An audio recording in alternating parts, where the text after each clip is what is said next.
չկա USAID-ին, որը համարվում է Միացյալ Նահանգների փափուկ գործիքներից, փափուկ ուժի գործիքներից թերևս ամենաէֆեկտիվն ու գլխավորը։ Բրիտանիայում ձևավորվեց, գնաց Միացյալ Նահանգներ, Միացյալ Նահանգները դարձավ սկսեց պրոյեկտել նույն բրիտանական խմբերի միջոցով սկսեց պրոյեկտել Խորհրդային Միության դեմ։ Պահպանողական ամեն Կիրակի եկեղեցի գնացող ամերիկացիների պատասխաններ այն ամեն ինչ որ տեղի է ունենում։ Միանշանակ չի թե որն է Ամերիկան, որ այդ Happy End-ով ֆիլմն է Ամերիկան, թե գանգստերական ֆիլմն է Ամերիկան։ Միացյալ Նահանգների ամբողջ պատմության ընթացքում եղել է պատերազմների մեջ։ Միշտ մի ամբողջ ժողովուրդ, պետություններ, ժողովուրդներ կախված են քո արհեստական բանականությունից։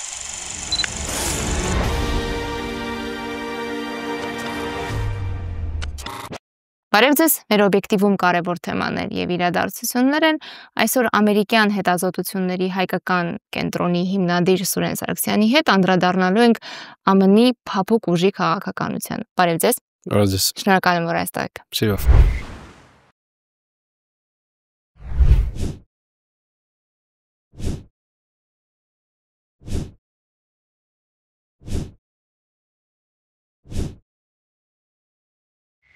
Պարոն Սարգսյան, Ջոզեֆ Նայը, որ համարվում է փափուկ ուժի հայեցակարգի հիմնադիր,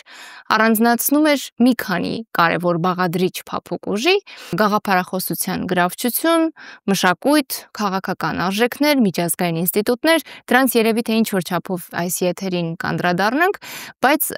հետաքրքրականն է, որ երբ ասում ենք փափուկ ուժ, դրա իբրև ամենաարդյունավետ կիրառող միանգամից ընկալվում է Միացյալ Նահանգները։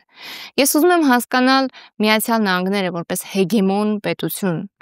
այդ հեգեմոնի տիտղոսի եւ բովանդակության մեջ ինչ կշիռ ունի փափուկ ուժը։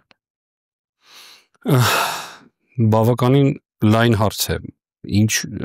դեր եւ նշանակություն ունի փափուկ ուժը եւ նայած թե ինչն ենք համարում փափուկ ուժ, որտեղ փափուկ ուժը դա միայն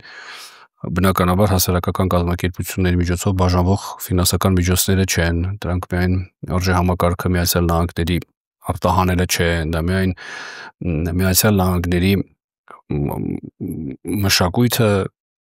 եւ այդ մշակույթի ամենատարբեր ուղղությունների արտահանումը չէ, այսինքն սա շատ մեծ գործիք է, որը որ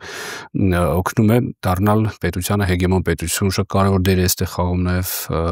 լեզուն, լեզվամտածողությունը, պատմությունը, հարևանների հետ փոխհարաբերություններն ու դրա ազդեցությունը այսօրվա քաղաքական process-ների վրա, այսինքն շատ են գործոնները, որոնք որ Միացյալ Նահանգները կիրառում է եւ շատ են գործիքները, որոնք որ անվանվում են այսօր փափուկ ուժ։ Դրանք նոր բան չեն, իհարկե փափուկ ուժի հայեցակարգից առաջ դրանք բնականաբար եղել են, ուղղակի հայեցակարգային, այսպես ասենք, ուրեմն տեսք են ստացել, այո, բայց դրանք շատ վաղուց անից են եղել։ Եվ Միացյալ Նահանգները իհարկե բացառիկ չէ այդ առումով եղել, ուղղակի Միացյալ Նահանգները դա շատ ավելի կարևորել է, դա շատ ավելի գրագետ է օգտագործել, շատ ավելի հաշվարկված է օգտագործել եւ ըստ էության ստացվել է այնպես, որ հենց Միացյալ Նահանգները, ասում ենք փափուկ ուժ, առաջին հերթին պատկերացնում ենք Միացյալ Նահանգներ, բայց Եվրոպան էլ իր հերթին այդ փափուկ ուժի գործիքներից ամենատարբեր ժամանակներում օգտվել է, մանավանդ կարող եմ ասել օրինակ 50-ականներ շատ լավ օրինակ կարելի է բերել, թե ոնց այդ փափուկ ուժը մշակութային տեսքով գնացել Միացյալ Նահանգներ, հետո Միացյալ Նահանգները դա վերցրել, օգտագործել են արդեն իր փափուկ ուժ որպես աշխարհի վրա ազդեցություն տարածելու տեսանկյունից, դա եղել է ժամանակակից երաժշտությունը։ Օրինակ 60-ականներին ռոք երաժշտությունը մեծ հաշվով ձևավորվեց Բրիտանիայում։ Դրա հիմքերում իհարկե աֆրիկյան երաժշտություններ, աֆրոամերիկացիների երաժշտություններ Միացյալ Նահանգներում ռոք-ն-ռոլն, ռոքբիլին էր, country western էր, որը Միացյալ Նահանգներում կա, բայց բրիտանացիք դա դարձրեցին ռոք երաժշտություն եւ հետո ներխուժեցին Միացյալ Նահանգներ։ Դա կա շատ հետաքրքիր տերմին, որը կոչվում է բրիտանական ներխուժում Միացյալ Նահանգներով, այդ բրիտանական ներխուժումը 60-ականներին տեղի ունեցավ, ավելի հստակ կարելի է ասել 63 թվականի վերջին, 4 թվականին Beatles-ի ձեռամբ, որովհետև այդ խումբը տես գրավեց Եվրոպան, հետո գնացին գրավեցին Միացյալ Նահանգներ եւ դռները բացեցին բոլոր բրիտանական աստղերի համար դեպի Միացյալ Նահանգներ։ Հետո Միացյալ Նահանգները այդ ռոք երաժշտության, այսպես ասենք, կրակը ասենց վերցրեցին ու իրանք դարձրեցին Միացյալ Նահանգները դարձրեց իր համար փափուկ ուժ եւ սկսեցին արդեն իրենց կողմից արտահանել երաժշտությունը, որը չափազանց ազդեցիկ էր, արտահանել դեպի աշխարհ, որովհետեւ հիշում եք Խորհրդային Միությունում ռոք երաժշտությունը արգելված էր, որովհետեւ հասկանում են, որ դա փափուկ ուժ է, որ ուղղակի երիտասարդությանը Ընդվզման շատ լուրջ ազդեցություն ունենում երիտասարդության վրա եւ ընդվզման վրա եւ այդ ռոքի երաժշտությունը իրենից ներկայացնում էր նաեւ պայքար, ուրիշ մտածողություն, ուրիշ ճաշակ, ուրիշ մոտեցում եւ խորհրդային միությունը շատերն իսկ պնդում են, որ հենց այսպիսի երևույթների պատճառով խորհրդային միությունը փլուզվեց եւ փակ էր խորհրդային միությունը այդ երաժշտության համար սովետական միությունում արգելված էր Beatles-ը, հետո Rolling Stones-ը, հետո չգիտեմ Black Sabbath-ը եւ այլն, այսինքն դա համարվում էր վատ եւ վատ օրինակելի երևույթ։ Հետևաբար այս փափուկ ուժը պես տեսանք, չէ, ինչ արեց։ Այս փափուկ ուժը սկզբում արգելված էր, հետո քաղցր էր այդ պտուղը, ինչպես ասում են, բոլորը սկսեցին սիրել, բոլորը սկսեցին զգտել, նույնիսկ այն ժամանակ ձայնասկավառակներն էին կրկնօրինակում եւ լսում են այդ այսպես կոչված պիրատսկի ձայնասկավառակները, լսում են մարդիկ, բայց դա արգելված էր, սովետական միությունում դա արգելված էր։ Այսինքն շատ հետաքրքիր մոդել է սա փափուկ ուժի, որովհետեւ դու ինչ ես անում, քո մշակույթը կարողանում ես տարածել այնտեղ, որտեղ դա խնդիրներ է հարուցում քաղաքական կամ պետական համակարգի համար։ Եվ դա շատ գրագետ ձևով օգտագործեց։ Բրիտանիայում ձևավորեց, գնաց Միացյալ Նահանգները դա արդեն սկսեց պրոյեկտել նույն բրիտանական խմբերի միջոցով սկսեց պրոյեկտել խորհրդային միության դեմ։ Պատահական չէր, որ այն ժամանակ Ազատություն ռադիոկայանը եւ այլ ռադիոկայաններ դեպի խորհրդային միություն սփռում են հենց ռոքենրոլ երաժշտություն։ Արգելված ալիքներ կային, բայց բոլորը գիտեն, որ այս ժամին այս հաճախականությամբ կարելի է լսել ռոք երաժշտություն, գալիս են թաքուն միացնում լսում են։ Այսինքն պետք է ասում եք ինչ հզոր ուժ ա եղել եւ ինչպես է խորհրդային միությունը հասկացել դրա կարևորությունը, ոնց է փորձել պայքարել, միևնույն ժամանակ հասկանալի որ չի կարողանում պայքարել։ Սրանք շատ լավ օրինակներ են հասկանալու համար, թե փափուկ ուժի կոնկրետ մեկ ուղղությունը ինչ կարևոր է։ Նույնը կարելի ասել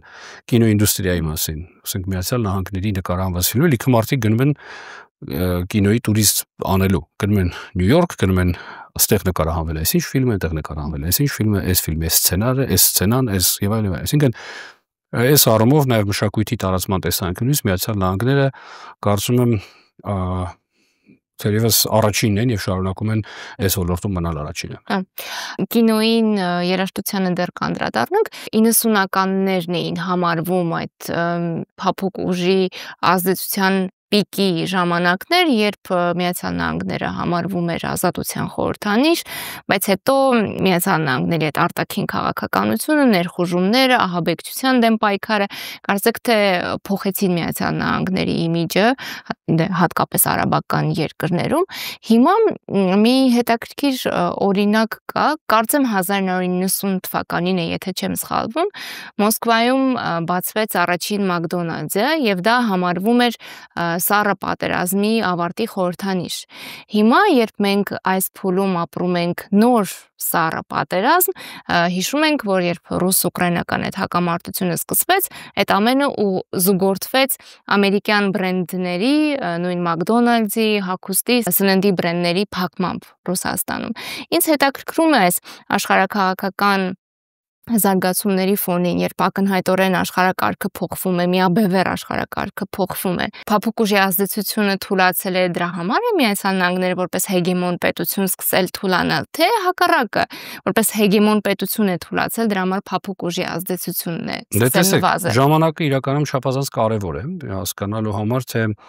ինչպիսի փափուկ ուժ կիրառել։ Եթե Սառը պատերազմն ավարտվեց, աշխարհում կար մեկ հեգեմոն պետություն եւ պարարտ հող ամբողջ աշխարհում ազդեցությունը տարածելու համար։ Եվ դրա գործիքները, ինչպես արդեն նշվեց, շատ տարբեր էին, թե ինչպես փափուկ ուժի միջոցով դա կլիներ հումանիտար օգնություն, դա կլիներ այլ տեսակետ, ինչպես ազդեցություն տարածել ամբողջ աշխարհի վրա։ Պարարտ հող էր, բայց երբ որ արդեն իրավիճակը մի փոքր փոխվեց, երբ որ արդեն Միացյալ Նահանգների հեգեմոն դիրքերը որոշակիորեն սկսեցին խարխլվել, հաշվի առնելով թե Ռուսաստանի որոշակի վերականգնումը, թե Չինաստանի արագ տնտեսական, քաղաքական, ռազմական նվաճումներն ու աճը, այստեղ բնականաբար նաև Միացյալ Նահանգներում հասկացան, որ փափուկ ուժի կիրառման գործիքները, մեխանիզմները, ձևերը, բովանդակությունը պետք է փոխվի։ Այսինքն հիմա տեսեք, շատ լավ օրինակ է USAID-ի փակումը։ Չկա USAID-ին, որը համարվում է Միացյալ Նահանգների փափուկ գործիքներից, փափուկ ուժի գործիքներից թերևս ամենաէֆեկտիվն ու գլխավորը։ Փակվեց USAID-ին, բայց իհարկե դա չի նշանակում, որ Միացյալ Նահանգները չունեն այլ գործիքներ, որոնք ավելի բնորոշ են 21-րդ դարին իրենց փափուկ ուժի կիրառման տեսանկյունից։ Այսինքն, այնպես չի, որ USAID-ին փակվեց, ուրեմն փափուկ ուժ այլևս չկա եւ որևէ գործիք չի կիրառվում։ Այդպես չէ, բնականաբար կան նոր մեխանիզմներ, նոր գործիքներ, սոցիալական ցանցերը դրանք կարող են լինել արհեստական բանականությունը եւ այլն։ Այսինքն, մեծ հաշվով Միացյալ Նահանգները արդիականացնում է գործիքակազմը եւ ես կարծում եմ, որ նույն արհեստական բանականությունը, որից արդեն բոլորն են օգտվում եւ հիմնականում օգտվում են, չգիտեմ, ChatGPT-ից կամ Grok-ից եւ այլն, սրանք Միացյալ Նահանգների փափուկ ուժի գործիքներից մեկն են, որովհետեւ վերջի այդ ամեն ինչը Ամերիկայում ստեղծված, արտադրված, կիրառված գործիքներն։ Իհարկե Չինաստանը հետ չի մնում այս տեսանկյունից, որովհետեւ DeepSeek-ը նույնպես լուրջ հեղափոխություն արեց այս դաշտում, բայց միևնույն է, Միացյալ Նահանգները դեռ շարունակում են մնալ այս ոլորտում առաջատարը։ Սա նույնպես փափուկ ուժի գործիքներից մեկն է, երբ որ մի ամբողջ պետություն, մի ամբողջ ժողովուրդ, պետություններ, ժողովուրդներ կախված են քո արհեստական բանականությունից, իրենց ամենօրյա կյանքում կիրառում են քո սոցիալական ցանցերից, քո մշակույթից, քո երաժշտությունից, քո ֆիլմ արտադրությունից, այսինքն Միացյալ Նահանգները շարունակում է գործիքները կիրառել եւ դրանք տարբեր գործիքներ են, միշտ չպետք է նույնը լինեն, միշտ էլ արդիականացվում են հաշվի առնելով ժամանակակից աշխարհի պահանջները։ Չինաստանի օրինակը բերեցիք, ոչ միայն այդ ոլորտում է հակամարտություն, ընդհանրապես բոլոր ոլորտներում հստակ հակամարտություն կա, երբեմն այո, մրցակցություն կա, երբեմն նկատելի է, որ Չինաստանը հիմա առաջ կանցնի, բայց գաղափարախոսության դաշտում կարծեք թե ԱՄՆ-ն չի պատրաստվում դեռ երկար զիջել դիրքերը, թեև օրինակ Չինաստանը առաջարկում է այլընտրանքային գաղափարախոսություն համընդհանուր ճակատագրի համայնք ձևավորել, Ռուսաստանն է առաջարկում պահպանողականություն, այդ դիրքերից է հանդես գալիս։ Հիմա ինչ է առաջարկում Միացյալ Նահանգները, որովհետև վերջին տարիներին այնուամենայնիվ արժեքային խեղաթյուրումը խիստ նկատելի է եւ դրա մասին խոսում են նաեւ հենց արևմուտքում։ Դե Թրամփի վերադարձը իշխանության եւ Թրամփի, այսպես ասենք, աննախադեպ լեգիտիմությունը պայմանավորված էր նաև պահպանողական Ամերիկայի բողոքով դեպի այդ ծայրահեղ լիբերալիզացիա, որի մասին շատ են խոսում այսօր Միացյալ Նահանգներում, եւ դա հանրության պատասխանն էր։ Ես հիշում եմ Թրամփի առաջին ընտրության ժամանակ, այսինքն մի փոքր դրանից առաջ, ընտրությունից մի փոքր առաջ Սպիտակ տան վրա պրոյեկտորով LGBT դրոշը նկարեցին, դա ժամանակ էր, երբ որ Միացյալ Նահանգների բարձրագույն դատարանը, Supreme Court-ը օրինականացրեց համասեռ ամուսնությունները, ինչ որ մի այսպիսի որոշում եղավ 2016 թվականն, եթե չեմ սխալվում, եւ դրանից հետո այդ բողոքի մեծ ալիք եղավ եւ այնքան մեծ էր այդ բողոքի ալիքը, որ ուղղակի շատ լուրջ շարունակական բնույթ դա սկսեց կրել եւ անկառավարելի դարձավ, ինչի արդյունքում ժողովուրդը գնաց եւ ընտրեց պահպանողական կուսակցությանը Միացյալ Նահանգների, այսինքն հանրապետականների եւ պարտվեցին այստեղ դեմոկրատների դեմս Հիլարի Քլինտոնի։ Սա պահպանողական ամեն Կիրակի եկեղեցի գնացող ամերիկացիների պատասխաններ են ամեն ինչ որ տեղի ունենում։ Արժեհամակարգերը բնականաբար փոխվում են, գալիս են ինչ-որ պիկեր, հետո գնում են դեպի լիբերալիզացիա, հետո լիբերալիզացիա գնում են դեպի պահպանողականություն, պահպանողականությունը իրենից ենթադրում է նաև պահպանողականություն եւ ներքին քաղաքականության մեջ եւ արտաքին քաղաքականության մեջ։ Արժեհամակարգ չեն արտահանում, չէ՞։ Հիմա օրինակ պահպանողական կամ լիբերալ արժեհամակարգ այլևս չեն արտահանում, չեն ֆինանսավորում, ենթադրենք Միացյալ Նահանգները ծրագրեր, որոնք որ ոչ պահպանողական արժեհամակարգ են քարոզում կամ առաջ մղում։ Սա պահպանողական Թրամփի քաղաքական թիմի դիրքորոշումն է։ Ինչ են վաճառելու։ Ինչ են վաճառել, ես կարծում եմ այդուհանդերձ պահպանողականությունը, որի մասին նշեցիք, որ Ռուսաստանը այդ պահպանողականության կրողն է, Միացյալ Նահանգները նույնպես փորձելու է դա անել, պահպանողականություն, բայց միևնույն ժամանակ Միացյալ Նահանգներում չափազանց հետաքրքիր պրոցեսներ են հիմա տեղի ունենում եւ Միացյալ Նահանգները կարծես թե դառնում է մի պետություն, որը խրախուսում է իր տնտեսության մեջ օտարերկրյա ներդրումները, սովորաբար ինքն է մշտապես հանդես եկել այդ դիրքերից, հիմա հակառակն է տեղի ունենում, այսինքն նաեւ Միացյալ Նահանգները հարուստ ապրելու, բարեկեցիկ ապրելու այսպիսի մի ինչ-որ կոնցեպտ է առաջ քաշում, որ մենք բոլորս պետք է ապրենք խաղաղ, պետք է ապրենք բարգավաճ, բոլորս պետք է լինենք հարուստ, միասին պետք է աշխատենք, առևտուր անենք, փող վաստակենք միասին։ Այսինքն կարծես սա է Միացյալ Նահանգների այս վարչակազմի քարոզչական հիմնական թեզը կամ թեզերից մեկը, որը ես կարծում եմ առաջիկայում միգուցե արդեն միս եւ արունք ստանա, միգուցե Թրամփի ազգային անվտանգության ռազմավարությունը երբ որ լինի, դրա մեջ հստակ կնշեն թե ինչպիսի դեր է իր վրա ստանձնում 21-րդ դարի այս թվականներին 20-ականներին Միացյալ Նահանգները եւ մենք կհասկանանք թե Միացյալ Նահանգները գոնե հաջորդ 3-4 տարիների ընթացքում ինչ ճանապարհով է առաջնորդելու աշխարհը կամ առաջնորդելու աշխարհի մասը, որի վրա դեռևս ունի զգալի էականացություն։ Ֆիլմերի կարևորությունը դուք անդրադարձաք Հոլիվուդի քաղաքականությանը, դե հասկանալի է ֆիլմ արտադրությունը հստակ քաղաքականություն է, ընդհանրապես կինոէկրաններին դժվար թե հայտնվի մի ֆիլմ, որը ԱՄՆ-ի իշխող վարչակազմի քաղաքական գծին կհակասի, հստակ բանաձևն է, որ Հոլիվուդը իրականում ստեղծել է ամերիկյան ապրելակերպի, ապրելաձևի ցանկալի իմիջ, որով տարիներ շարունակ թրենդներ է թելադրում ամբողջ աշխարհին, բայց երբ քննադատությունն էի կարդում, ամենամեծ խնդիրներն է, որ այն Ամերիկան, որը կա, եւ այն Ամերիկան, որը ստեղծվում է ֆիլմերով, խիստ տարբեր են եւ դրանք խիստ հակասում են իրար։ Դուք մեկ անգամ չէ որ եղել եք Միացյալ Նահանգներում։ Ձեր կարծիքն եմ ուզում լսել։ Դա շատ բարդ հարց է իրականում։ Նայած ֆիլմ։ Օրինակ գնա Նյու Յորք, գնա Բրուքլին քայլի եւ կտեսնես Միացյալ Նահանգների կողմից արտադրած քանի ֆիլմում ես տեսել հենց այդ Բրուքլինը։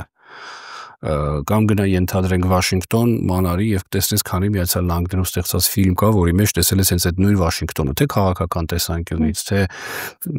չգիտեմ, կյանքի տեսանկյունից, այսինքն շատ տարբեր է բնականաբար, դա Միացյալ Նահանգները միատար չի, Միացյալ Նահանգները շատ տարբեր է, Միացյալ Նահանգների երկու հարևան նահանգներ իրարից էապես կարող են տարբերվել ոչ միայն քաղաքական հայացքներով բնակչության, այլ ամեն ինչով։ Եվ այս առումով Միացյալ Նահանգներին չի կարելի տես մեկ ընդհանուր հայացքով Հայաստանի նման չի փոքր պետություն չի, որ կարելի է նայել, ասել դեսա սենսա, այլ սենսա, չէ, այնտեղ շատ ամեն ինչ տարբեր է եւ շատ ամեն ինչ բազմագույն է։ Եվ այդ առումով իհարկե միանշանակ չի թե որն է Ամերիկան, որ այդ happy end-ով ֆիլմն է Ամերիկան, թե գանգստերական ֆիլմն է Ամերիկան, թե քաղաքական ինչ-որ դետեկտիվն է Ամերիկան, որն է Ամերիկան։ Իրականում շատ մեծ, լայն եւ հետաքրքիր պետություն է, որին երբեք հնարավոր չի լինի ճանաչել, որքան էլ ուսումնասիրես, որքան էլ այնտեղ ապրես, միևնույն է ինքը շատ տարբեր է, որովհետեւ շատ մեծ է։ Դե պատկերացրեք աշխարհի մեծ պետություններից մեկը 50 տարբեր նահանգներ, մեկը մյուսից էապես տարբերվում են աշխարհագրությունից, կլիմայից, ամեն ինչով, բնակչությունը, ժողովրդագրական պատկերը, էթնիկ պատկերը, հարյուրավոր ազգություններ են այնտեղ ապրում, տարբեր հազարավոր լեզուներով են խոսում, այսինքն շատ բազմագույն եւ բազմաշերտ պետություն է, որի մասին շատ դժվար է շատ հստակ գնահատականներ տալ այդ տեսանկյունից։ Նույնիսկ Միացյալ Նահանգներում բնակվող հայերը սա շատ հետաքրքիր է։ Շատ տարբեր են։ Օրինակ, եթե դու գնաս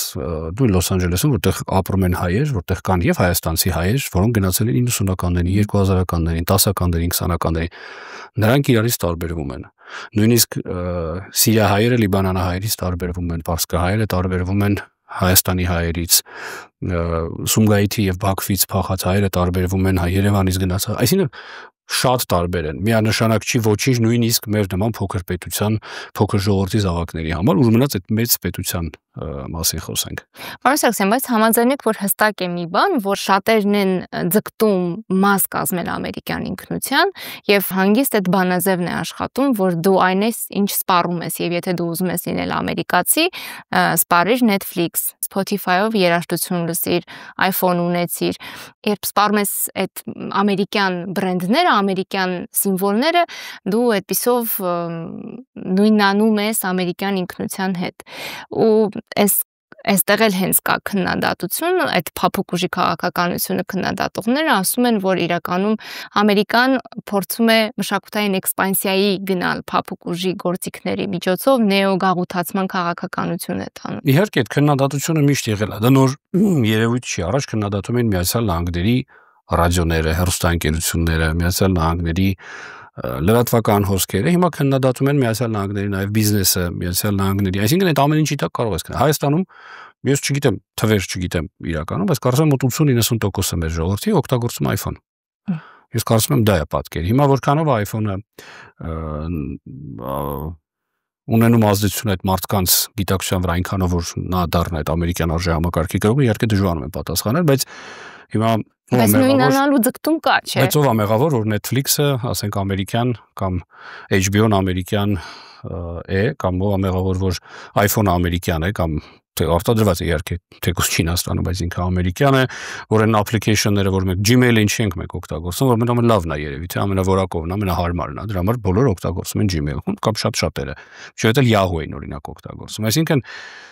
բացի փափուկ ուժեն դասական գործիքներից, սրանք ուրիշ բաներ են, սրանք փափուկ ուժ են, որոնք տենց բնականով են, բնական ձևով են ստեղծվել եւ վերջի ինտերնետն էլ Ամերիկայում ձևավորվել։ Հիմա ես չգիտեմ ինտերնետի օգտագործումը ինչին կարող ես վերագրել կամ ինչ կարող ես ասել ինտերնետի վերաբերյալ։ Այսինքն բնական ճանապարհով նույնպես տենց ինչ-որ դոմինանտ երևույթներ կան, որոնք բնորոշ են հեգեմոն երկրներին։ դրանք բնորոշ են հեգեմոն երկրներին։ Չինաստանն էր որպես երկրորդ բևեռ, արդեն ձևավորված հստակ կամ երրորդ բևեռ, ինքն ունի շատ գործիքներ, որը բնորոշ է հենց միայն իրեն։ Տարբեր ապրանքներ, տարբեր արտադրություններ, տարբեր տեսակի բիզնես նախագծեր ներդրումներ, դա սայլ Չինաստանին է բնորոշ արդեն, ասենք Չինաստանն էլ է դառնում արդեն իր խաղի կանոնները կամ իր պրոդուկտները աշխարհին ներկայացնում է եւ նաեւ գրավում աշխարհը իր այդ պրոդուկտների միջոցով, այդ թվում բնականաբար նաեւ առաջին հերթին առևտրով, ապրանքներով, դրանց հասանելիությամբ, դրանց արժեքով, որակին հարաբերակցությամբ եւ այլն։ Այսինքն այս հեգեմոն պետությունները միշտ այդ բանը ունեն, պրիվիլեգիաները կամ առաջնահերթությունը մշտապես ունենում են, որ գիտես, մենք ենք ամենահզորը, մենք ունենք այսպիսի հզոր պրոդուկտ եւ վաճառելու ենք ոչ միայն մեր երկրում, այլ ամբողջ աշխարհում։ Բոլորը եկեք առեք, դեպ դարձեք, ենթադրեք Netflix-ի բաժանոց եւ դիտեք աշխարհի ամենալավ ֆիլմերը, ենթադրենք Netflix-ով։ Սրանք process-ներ են, որոնց դեմ առնել անհնար է։ Որտեղ մարդուն հետաքրքիր է լավ ֆիլմ եւ մարդը գտնում է լավ ֆիլմ, տեսնում է, որ դա Netflix-ում է կամ HBO-ում է կամ Hulu-ում է, չգիտեմ, շուտ բացում նայում է։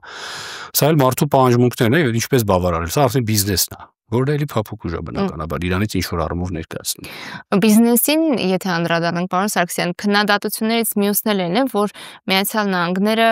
մշակույթը, արժեքները կոմերցիալիզացրեց եւ նաեւ զանգվածային մշակույթով խրախուսեց սպառողականությունը եւ մշակույթ ասվածը մակերեսային մակարդակի բերեցին, հետեւաբար փոխվեց մարդկային մտածողությունը, դե սպառողական վարքը ինքնին իբրև քննադատական երևույթ է դիտարկվում, դուք որքանով եք համաձայն եք։ Գիտեք, սա շատ մեծ քննարկման առարկա է մշտապես եղել, արդյոք պետք է այդ մշակույթը դառնա նաեւ բիզնես եւ արդյոք այդ մշակույթը պետք է բերի եկամուտ թե ոչ։ Օրինակ տեսեք, ես ոչ մի վատ կամ զարմանալի բան չեմ տեսնում, որ ասենք աշխարհի ամենահայտնի երաժիշտները, նաեւ աշխարհի ամենահարուստ երաժիշտներն են, չէ՞։ Օրինակ ենթադրեք Metallica խումբը ամենահարուստ խմբերից մեկն է։ Լիքը փող են աշխատում, լիքը համերգներ են տալի, ամենապահանջվածն են, որ իրենց ալբոմները առնում են, ինչի պետք է դա այդպես չլներ։ Եթե այդ մարդիկ ունեն տաղանդ, որը կարող են վաճառել նաեւ փող դրան, ինչի դա չպիտի արվի։ Ինչի պարտադիր է, որ ասենք լինեն մարդիկ, ովքեր Վան Գոգի նման իր կյանքում շատ քիչ նկարներ վաճառեն, բայց իր մահվանից հետո իր նկարները միլիոնավոր 100 միլիոնավոր դոլարներով վաճառվեն։ Որն է ճիշտը։ Խաթաբալադայի մեջ մի շատ լավ նախադասություն կա, ասում է, ինչու պետք է պոետները միշտ սոված լինեն, չէ՞։ Սա էլ հենց դրա պատասխաններից մեկն է, ինչու պետք է դա այդպես լինի։ Եթե դու ունես տաղանդ եւ կարող ես այդ տաղանդը վաճառել, ինչու չվաճառես եւ ինչու չհարստանալ միաժամանակ քո տաղանդով, քո արդար քրտինքով, քո տաղանդով վաստակես միլիարդավոր դոլարներ։ Հիմա ամենահայտնի կամ ամենահարուստ ռոք երաժիշտը համարվում է Պոլ Մակկարտնին։ Աշխարհի ամենահանջարեղ երաժիշտներից մեկն է, որը 60-ականներից, 50-ականներից երգեր է գրում եւ այդ երգերը վաճառելով դարձել է միլիարդատեր։ Հիմա ինչու դա չաներ։ Ինչու է վատ դա, ինչու է սխալ։ Եթե մարդիկ կան, ովքեր կորոշեն, որ այո, իրանք տաղանդավոր են, երգերը վաճառվում են, բայց ուզում են բարեգործություն անել եւ այդ գումարները փոխանցել ինչ-որ ֆոնդերի, խնդրեմ, դա էլ է հնարավոր, թող իրանք չհարստանան, բայց դա կապիտալիզացվում է, էլի, այսինքն եւ իդեպ դա պատճառներից մեկը, որ Հայաստանում նույն ռոք երաժշտությունը, քանի որ խոսեցինք, ինչի չի զարգանում, որովհետեւ չկա շուկա, պահանջարկ չկա, այդ ռոք երաժշտությունները նվագում են, համերգներ են տալիս, տարեկան 1-2 անգամ համերգ կտան Համալիրում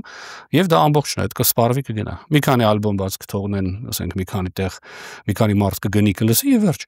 Փոխարենը պահանջարկ ունի ռաբիս երաժշտությունը։ Դա էլ հակառակ ուղղությունն է, այսինքն դա էլ հակառակ process-ն է, հակառակ խնդիրն է։ Հիմա ես կարծում եմ, որ եթե հնարավոր է մշակույթով փող աշխատել, ապա բնականաբար պետք է մշակույթի գրողները, մշակույթի ստեղծողները տարբեր ոլորտներում, մշակութային գործիչները եւ արտիստները տաղանդավոր պետք է փող աշխատեն բնականon համարել։ Ինձ թվում է, որ սա ոչ այնքան առանձին դեպքերի ու առանձին մարդկանց վերաբերյալ հարց է, այլ համաշխարհային տենդենսի է վերաբերում այդ սպառողականության քարոզը, մակերեսային գաղափարների քարոզը, որովհետեւ ի վերջո դա թիրախավորում է մարդկանց մտածողությունը, քննադատական մտածողությունն է, ուրեմն թուլանում, իսկ ինչը պետք է կառավարիչներին, չէ՞, որտեղ որքան քիչ մտածեն մարդիկ, զանգվածները այնքան ինչ է իրանից ներկայացում, popular culture, չէ՞, հայտնի, այո, հեշտ ընկալվող, հեշտ սիրվող, հաճելի, ականջահաճո, չգիտեմ, աչքերի համար հաճելի եւ այլն, այսինքն այդ pop culture երևույթը, որը եւ երաժշտություն կարա լինի եւ այլ ուղղություններ կարա լինի մշակույթի մեջ, դա շատ կարեւոր է, որովհետեւ վերջի վերջո դա ամենահեշտա մարդկանց սիրտը գրավում։ Իսկ այդտեղ վտանգ չկա, որտեվ կա մի տերմին մակդոնալիզացում, երբ այդ ստանդարտները ոչ միայն սննդի ոլորտ են ներթափանցում, այլ գիտություն, մշակույթ, կրթություն։ Իհարկե, դա էլ իր հերթին կա, բնականաբար դա էլ կա, բայց երևի փորձը ցույց է տալիս, որ ինչ-որ բալանս կա, չէ՞, այս երկուսի միջև։ Այսինքն եւ որակյալ երաժշտություն կարող է լինել եւ անորակ երաժշտություն կարող է լինել եւ կարող է ունենալ հավասար սպառում։ Սա էլ շատ հետաքրքիր ֆենոմեն է, օրինակ նույն Միացյալ Նահանգներում եւ ռոք երաժիշտներն են հայտնի, եւ հարուստ, եւ պոպ, եւ ջազ, այսինքն ջազը չէ, ջազը երբեք այդքան հայտնի երաժշտություն չի եղել, եւ դասական երաժիշտները, ակադեմիական երաժիշտներ, այսինքն սա էլ շատ հետաքրքիր համեմատության, այսպես ասենք, ինչքան շուկա ունես, ինչքան սպառող ունես, այդքանով դու կարողանում ես քո մշակութային արժեքը տարածել։ Միշտ էլ այդպես է, լավ նկարիչ իր նկարը շատ ավելի թանկով է վաճառել, քան վատ նկարիչը։ Լավ նկարիչը միշտ շատ ավելի լավ պատվերներ է ստացել, չգիտեմ, վազիկանով ֆրեսկաներ նկարելու համար, քան վատ նկարիչը։ Սա ինչ-որ նորություն չի, քանի կա մարդկությունը սա կա եւ այդպես է լինելու է, կարծում եմ։ Որսակցեն դուք եք ռոք երաժշտության սիրահար։ Ես նաև ռոք երաժիշտ եմ։ Նաև ամեն ինչից զատ։ Երաժիշտ եք։ Դրա համար ինչ-որ շատ խոսեցինք ես ռոք երաժշտության մասին։ Ես պատահական չի թեման ընտրել եւ ձեզ հրավիրել։ Ուզում եի հարցնել Փափուկ ուժը ինչ դերակատարություն է ունեցել ձեր այդ ընտրության հարցում։ Ինքն է ձեզ գտել այդ Փափուկ ուժի գործիքակազմն է ձեզ գտել, թե դուք եք ընթառաջ գնացել։ Չէ, երևի շատ լավ հարց է, թե ինչպես է դա ստացվել, դա եկել է Ես երբ որ ծնվել եմ, առնվազն առաջին մի քանի տարին, մի 7 տարի խորհրդային միությունում եմ ապրել, բնականաբար ծնողներս եղել են խորհրդային միության քաղաքացիներ, խորհրդային միությունում են բնակվել, եւ այդ ծերունդն են եղել խորհրդային միության, եւ նրանց այդ ունեցած այն ժամանակ կասետներ էին, ձայներիզներ էին։ Հենց դրանցով եմ լսել առաջին երգերը, որոնք շատ հավանել եմ եւ Որն ըստ էության, այո, կարելի ասել իմ մեջ փոփոխություն ամրացրել, որովհետև եթե չլիներ ենթադրենք Beatles-ը, որը ես 14-15 տարեկանում լսեցի, ես չէի սովորի անգլերեն։ Եթե չսովորեի անգլերեն, ինձ համար հետաքրքիր չէ լինի երևի զբաղվել Ամերիկայով, որովհետև ես լեզուն չէի իմանա, կսովորեի ֆրանսերեն, կզբաղվի Ֆրանսիայով, այսինքն կդառնայի միգուցե ոչ թե ամերիկագետ, այլ ֆրանսիագետ։ Եթե չլիներ Beatles-ը, ես չէի նվագի 6 երաժշտական գործիք որովհետև ես նվագում էի բոլոր այն գործիքները, որը իրենք էին նվագում, ես որոշել էի սովորեի եւ սովորում էի։ Իսկապես, այսինքն շատ լավ օրինակ է իմ այդ օրինակը ցույց տալու, թե այդ Փափուկ ուժի գործիքը, որը շատ բնականորեն ծնված մի երևույթ է, հետո է դարձել Փափուկ ուժի գործիք, միգուցե մարդիկ նստած մտածել են, ասել են, ինչ վատ Փափուկ գործիք է, Փափուկ ուժի գործիքը խորհրդային միության դեմ օգտագործելու, խորհրդային միությունը փլուզելու համար։ Օրինակ Հասկանում եք, այսինքն պարտադիր չէ Փափուկ գործիքը, Փափուկ ուժի գործիքը ստեղծվի Միացյալ Նահանգների ինչ-որ հատուկ ծառայությունների կողմից, չէ՞, կարող է բնական ստեղծվի, բայց դա հետագայում ինչ-որ ձևով օգտագործվի կամ նույնիսկ առանց օգտագործելը շատ բնական ձևով գա ներթափանցի խորհրդային միություն։ Օրինակ, շատ հետաքրքիր է, երբ որ Խրուշչովը առաջին անգամ ռադիոյով լսում է մեքենայի մեջ, եթե չեմ սխալվում, լսում է Մոսկվայի մասին Առնո Բաբաջանյանի գրած երգը, որը որ թվիստ էր ոճով, ասում է շտապ հանեք, ես ինչ խայտառակություն է, ես ինչ ամերիկանիզմ է, ես ինչ ամերիկյան երգեր են մեր եթերում, այլևս երբեք չլսեմ, արգելում է դա։ Իսկ դա ընդհանրապես թվիստ է Մոսկվայի մասին, հասկանում եք, այսինքն բնականով դա եկել է, ազդեցությունը վերցրել է, սկսել է տարածվել, սիրել են, սկսել են ստեղծագործել այդ ոլորտում, այդ ոճի մեջ, հետո այն հին սերունդը արգելել է, բայց արդեն ժողովրդի մեջ դա գնացել է։ Ինչքան է ռադիոյով արգելել է, բոլորը արդեն դրա մասին գիտեն, դա երգում են Միացյալ Նահանգների ընդհանրապես արտասահմանից խորհրդային միություն թաքուն բերում էին գրականություն, թաքուն բերում էին ձայնասկավառակներ, դա թաքուն էր արվում, որովհետև արգելված էր։ Բայց մարդիկ ձևը գտնում էին, անում էին, որովհետև դա շատ պոպուլար էր սովետական միությունում։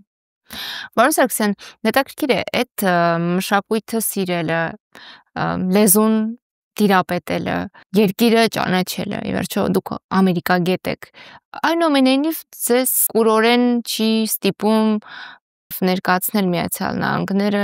միայն այդ երկրի շահերի դիտանկյունից, տեսանկյունից։ Միգուցե նաև այստեղ մի ուրիշ կարևոր հանգամանք կա, իմ բախտը բերել, որ ես զբաղվում եմ մի երկրով, որը բաց է։ Այսինքն այնտեղ ամեն ինչ բաց է, աղբյուրները բաց են, մարդիկ բաց են, ես կարող եմ ցանկացած ժամանակ ցանկացած մարդու հետ գնալ հանդիպել, խոսել, քննարկել, այսինքն այդ առումով բաց երկրում աշխատելը, բաց երկրի մասին ուսումնասիրություններ անել շատ ավելի հեշտ է, քան փակ երկրի, որտեղ փակ երկրի մասին երբ որ դու ինչ-որ բան ես ուսումնասիրություն անում, մի քանի 100 հոգու հետ պիտի պայմանավորես կոնկրետ թեմայով գնաս կոնկրետ տեղ ուսումնասիրես, դա բնականաբար շատ է բարդացնում քո աշխատանքը, քո օբյեկտիվության վրա որոշակի ազդեցություն ունեն, որտեղ դու հասկանում ես 100 հոգու խնդրել եմ, ինչև ես հարցով օգնել եմ, որ ես գնամ ուսումնասիրեմ, հիմա չեմ կարող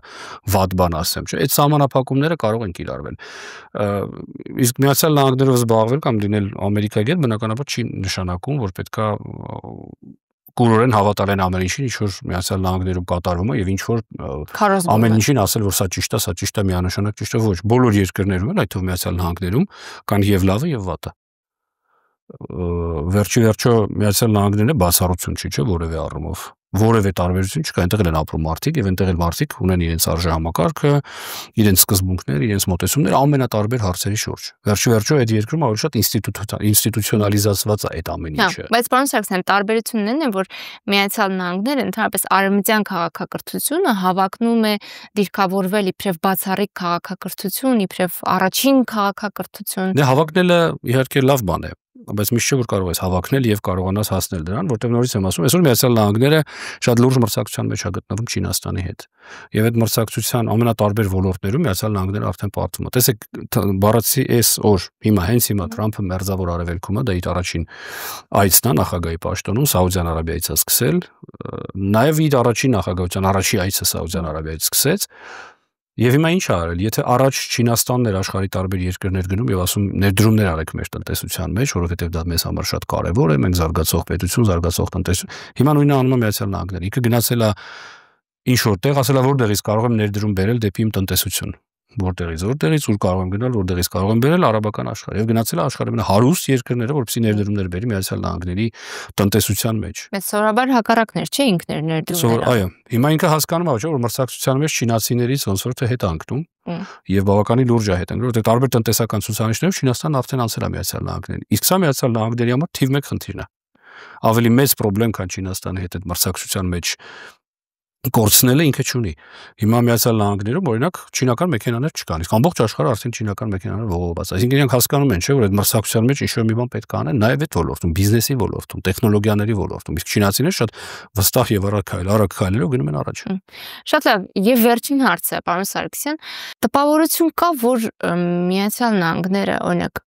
եթե պատերազմում է Միացյալ Նահանգները, ապա դրա փաթեթավորումը շատ ավելի լավն է, քան երբ օրինակ պատերազմում է Ռուսաստանի Դաշնությունը։ Այսինքն այնուամենայնիվ մեդիայի եւ քարոզչության շնորհիվ Միացյալ Նահանգների վարած պատերազմը հանուն ազատության է, հանուն փրկության է, իսկ մեկ այլ երկիր, թող չլինի Ռուսաստանը, մեկ այլ երկրի, եթե ԱՄՆ-ի դաշնակից չէ, պատերազմը անպայման դեմոնիզացվում է։ Երևի մենք խոսում ենք, այս շատ լավ օրինակ եք բերում, երևի մենք դա խոսում ենք միայն ժամանակակից պատերազմների մասին։ Միացյալ Նահանգների ամբողջ պատմության ընթացքում եղել է պատերազմների մեջ։ Միշտ չի եղել երևի տենց 5 տարի, որ ինքը պատերազմի մեջ ինչ որ ձևով ներգրավված չլինի։ Սկզբում դրանք եղել են հնդկացիները, հետո եղել են իրենց հարևանները, հետո եղել են ինչ որ այլ պետություններ, հետո աշխարհամարտը եղել առաջին, դրանից հետո, այսինքն Միացյալ Նահանգները որպես գերտերություն, որ ուզում է հեգեմոն դիրք ունենա, մշտապես եղել է պատերազմների մեջ, որտեղ ամենատարբեր աշխարհի անկյուններում ունեցել է շահեր, որոնց սպասարկելու լավագույն մեթոդը, կամ ոչ թե լավագույն, այլ ամենաէֆեկտիվ մեթոդը արդեն վերջում դարձել է, եթե փափուկ ուժով կամ դիվանագիտությամբ հնարավոր չի եղել լուծել, ապա հակառակ ճանապարհով են գնացել։ Բայց օրինակ, այստեղ լավ օրինակ է Վիետնամի պատերազմը, որտեղ հանրության ընկալումը Վիետնամի պատերազմի այդպիսին չէր, ինչպիսին է որ դուք նկարագրում եք, օրինակ նույնը սեպտեմբերի 11-ի իրադարձություններից հետո չէ, Միացյալ Նահանգները ասեցին վրա հարձակվել են, ես բացարձակ չեմ նայելու թե ինչ է մտածում դրա մասին ՄԱԿ-ը, անվտանգության խորհուրդը, ՆԱՏՕ-ն, ես գնում եմ իմ գործողությունները իրականացնում եմ։ Մեծ հաշվով բոլորը ասեցին դե լավ, դե հիմա նենց բան է տեղի ունեցել, որ դրա պատասխանը պիտի տրվի։ Բայց երբ որ եկան ասեցին, չէ, գիտեք, ոնց որ թե բացի Աֆղանստանից Իրաք մտնելու կարիք էլ կա, այստեղ արդեն իրավիճակը փոխվեց։ Հանրային ընկալման վրա չկարողացան այդքան ազդել, որ գիտեք, չէ, ոնց որ սխալ բան է կանում։ Իհարկե գնացին, արեցին, բայց դա հեղինակության հաշվին արդեն արվեց Միացյալ Նահանգների։